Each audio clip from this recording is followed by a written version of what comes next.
There's been quite a lot of attention lately related to this organization, if you can call it that, called QAnon. So I thought it was prudent that this phenomena gets looked at through the eyes of Professor Poppycock, because if there's one thing he's capable of dissecting, it's Poppycock. Now, according to the most relevant information available, this whole thing began as a chat forum on a site called 4chan back in the early 2000s, where it lived for a while, and then Fred Brennan and Jim Watkins started 8chan back in 2013. A couple of real disarming fellows for sure, but in my opinion, not exactly the guys who are going to turn the world upside down. Then you have a guy from New Jersey, of all places, named Jason Galianis, who apparently figured it'd be a good idea to latch onto the Q train, so he set up a dedicated website so that all those Q brokers out there would have a place to hang their hat so they could rant about politicians and celebrities who brokered deals for babies so they could drain their blood in a basement of a pizza parlor in Washington, D.C.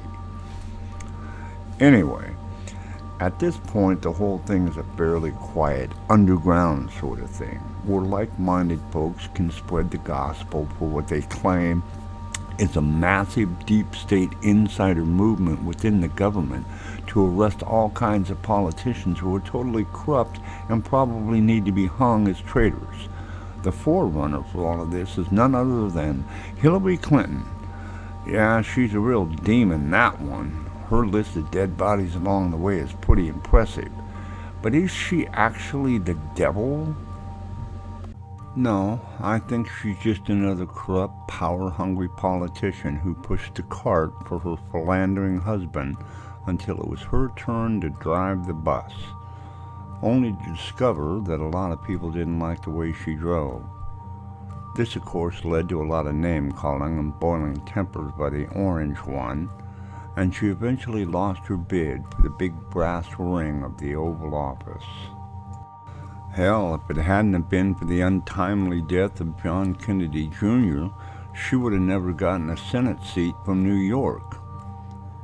Speaking of that untimely death, there are those that place that corpse on her list as well. But I digress. Back to the Q movement. So, after a few years of this being somewhat underground, a lot more people started climbing aboard the Q train, and this puppy started really rolling down the tracks. There was QAnon shoppers showing up all over the world. Of course, there's the big kid on the block, the QAnon in America. Plus, you got your British QAnon. There's a Canadian QAnon. There's a QAnon for the EU. They even got one down under in Australia. Which of course means now there has to be marketing involved in all of this hyperbole. I mean, you can't have a viable movement without lots of coffee mugs and t-shirts and stickers to put on your car and patches to sew on your jacket, posters to hang on the wall in your man cave. And let's not forget those big flapping flags for your pickup truck. Yeah, you gotta have that marketing. Then things start getting a little more serious and stranger at the same time. People around the country start committing crimes and claim they're doing it because they're following the plan laid out by Q. And this person or that thing is evil, and it has to be stopped. One guy tried to hijack the Hoover Dam while in an armored truck. What part the dam plays in the Q agenda is still unknown. Another fella, Edgar Welsh from North Carolina, drove up to Washington, D.C. with an AR-15 and was going to save all the babies down in the pizza parlor basement, only to discover once he got there that that the pizza parlor didn't even have a basement. Another guy whacked a mob boss because he was actually a reptilian masquerading as a human. Then there was the two guys that showed up in Pennsylvania to stop the ballot theft by the deep state ballot thieves. I'm sure there's others as well, but these incidents stand out the most to me. Then, in the spring of 2020, when the coronavirus kicks in full blast and everyone is locked down, a whole new element creeps into the paradigm. And this is that the virus and the lockdown is all a massive black flag operation being perpetrated by the deep state. And by God, the mighty Q is not going to allow this to happen on his watch. Military personnel start cropping up on the QAnon landscape, and even a few politicians use this theory as a basis for their election campaigns. And one lady down south named Lauren Boebert in the 2020 election gets elected to Congress basically on a QAnon platform. Those folks down south and the rednecks are into this QAnon thing big time. It goes right along with their big old pick-em-up trucks and assault rifles and tactical gear festooned with the QAnon patches purchased, shipped, and supplied right to your door by Amazon Prime. Marketing, baby. You gotta have your marketing if you want to be a big-time movement. Now Q and QAnon seems to have a different flavor for different kinds of people. They do seem to be big on the anger and fire for sure, but they also like to be a kindler, gentler Q. So they have their cute little bunny rabbit that will guide you along the way down the rabbit hole. They even have a church of Q. Although the image they present sort of reminds me of something I've seen before, nothing better to give a movement credibility than to associate it with a church. One big church-going fella named Mike, he wanted to join up, but Mama wouldn't give him permission. Getting back to the military presence in the QAnon movement, one big name associated with it is former 3-star General Mike Flynn. This guy, along with his family, posted a video where they were all taking the QAnon oath of "where goes one, so goes all" tagline. Is this all just a result of him getting canned from his job at the DNI and later as National Security Advisor? Or is there something deeper going on with this? His attorney, Sidney Powell, sure is neck deep in this whole QAnon stuff. She spouted stuff that was so far out there that even level-headed Rudy Giuliani had to distance himself from her. Now, when Rudy thinks you're too far out there, you must be way out there. Lindsey Graham once stated publicly that he thought the QAnon movement was, and I quote, "batshit crazy." Now, how crazy is it to think that JFK Jr. is still alive and is actually seen in the background at many Trump rallies because he's a Trump ally, and as we all know, the Kennedy family has always been a big Republican supporter, right? That is not to say that John Jr. was not a staunch advocate for free expression of thought, because he was. His short-lived magazine, George, right out of the gate, was a source of controversy and debate. He published that he was going to get to the bottom of his father's assassination, and some claim that this is the real reason his plane was taken down over Martha's Vineyard, rogue military elements that are the puppets of the CIA took aim and blasted him right out of the sky. Theories, and in particular conspiracy theories, have always had an appeal to a certain demographic among the general public. There are conspiracy theories centered around a vast array of topics. Take, for example, the words in the pyramid on the back of the $1 bill, Novus Ordo Seclorum, which loosely translated means from one comes all, and the all-seeing eye on the top of the pyramid is a sign of the influence and dominance of the Masons. This particular element of the design of this bill was supposedly instructed to the U.S. Mint by President Franklin Delano Roosevelt and his then Treasury Secretary Henry Morgenthau, who were both longtime Masons and apparently 33-degree Masons. It is claimed that this is the highest level one can reach in this secret organization. And let us not forget the cherry on the top of the conspiracy theory sundae, that the earth is flat.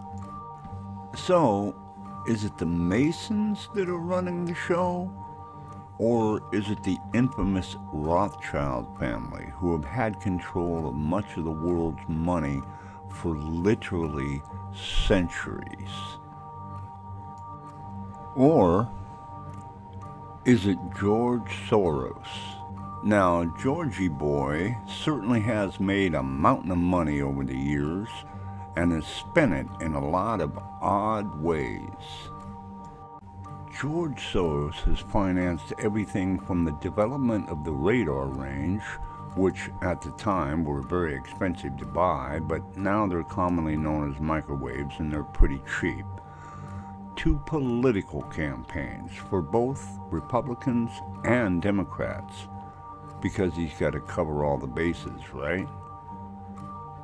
Up until the recent claims that it is he who is silently funding both the Antifa movement as well as the Black Lives Matter movement. It seems that whomever one chooses to look closely at, they are all playing a financial chess game with the little guy, the average citizen, as the pawns on the board. And the board sure seems to be our beautiful planet. A movement, any movement, whether it's the Save the Whales movement or the climate change movement or this newer one called QAnon, it has to have some way of keeping the lights on in whatever office they may be utilizing. That, of course, requires funding of some sort. It could be from grassroots support, or it could be from some deep pocket financier who has sympathy for the cause, or in some instances it's funded by the government and is part of a PSYOP or a psychological operation. The CIA is big on this one. They always like to say, win their hearts and the mind will follow. Well, that philosophy certainly hasn't worked out well in Vietnam or the Middle East. I realize that many of you may be wondering, what does all this talk of Vietnam or the Middle East have to do with our own homegrown QAnon movement? Well, the most recent and highly covered escapades of a certain fringe of the Q movement involved a lot of ex-military personnel, and that wasn't by chance. Most, if not all of these people, have been exploited by the government to put forth an agenda and take military action all over the world to satisfy the desires of a group of people that will never, in any way, shape, or form, place their lives in danger. But they'll let the lowly soldier do it for them. most of whom do not come from high-dollar households. Then they'll cast them aside like some old worn-out shoe and hope they'll all just go away. You don't think these people are going to be pissed off? And election after election where the new guy says he's going to change the landscape, he's going to clean out the swamp, he's going to provide transparency to the public, he's going to yada, yada, yada. These folks and a lot of others along the way finally came to the realization that the people that they elect to represent them are nothing more than two-faced liars who are only really interested in what is going to benefit them the most. Screw the little guy.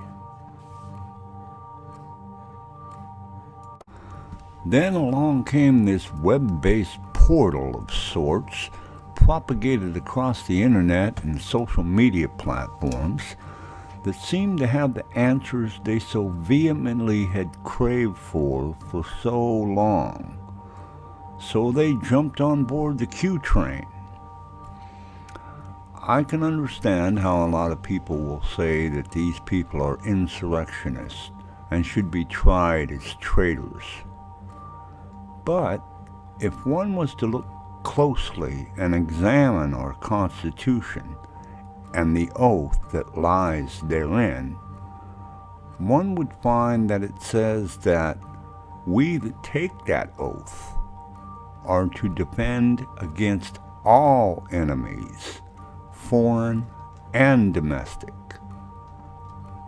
So, if they believe the ones in power are actually doing harm to the American people on a widespread basis, and history itself pretty well makes the case for this claim, then why would it surprise anyone that they would take action to take back the government that has been stolen from them? Wasn't it their own government that trained them to carry out such deeds? People oftentimes forget that it was our government that trained and supplied the very people that transformed into the Al-Qaedas and Talibans and the ISISes of the world. No, it doesn't surprise me in the least that these people would finally take action. For me, the surprising part is that it took this long for it to happen. Somewhere along the way, the government figured out a way to bamboozle the public into believing all their warmonger endeavors were justified and in the best interest of the nation. Poppycock. I grew up at a time when thinking was part of the equation, especially critical thinking. That has gotten lost along the way as the populace is more focused on the newest app or the newest model of phone, rather than trying to pay attention to what's going on around them. QAnon seems to provide many people a way to express themselves and develop bonds. For some, it is similar to the bonds that they created while they served. For others, it may be they find themselves as the odd man out, and this, quote, brotherhood gives them a place they can call home. Whatever the draw may have been, this particular movement has drawn in a lot of people, and the chances of it going away anytime soon seem pretty damn slim. What really needs to happen is for the elected officials to actually listen to the grievances these people have and to take action to alleviate those grievances. But that most likely will not happen because those in power see no benefit, by that I mean money, to provide any medicine for these decades-old wounds. And that is truly tragic. Not for only me, but for all the other Americans and citizens of other countries as well, who suffer from the same malady, and there seems to be no cure for it. So, in conclusion, I will say this. Whether you think everyone involved in this movement is just batshit crazy, or if you just find their behavior unsettling, the fact remains that they are here, and for better or worse, all of us are going to have to come to grips with that fact. You can't censor their speech because we thankfully have the First Amendment to protect our speech. Nowhere in the Constitution does it say that you have to agree or disagree with what others say. Look at it like a TV. If you don't like what's on, then change the channel. We as a nation have always had the bad habit of condemning things we disagree with. I'm fairly certain that if any one of you took an honest look, you'd find within yourselves things other people disagree with. Are we then to silence you because others disagree? Of course not. We can always just change the channel.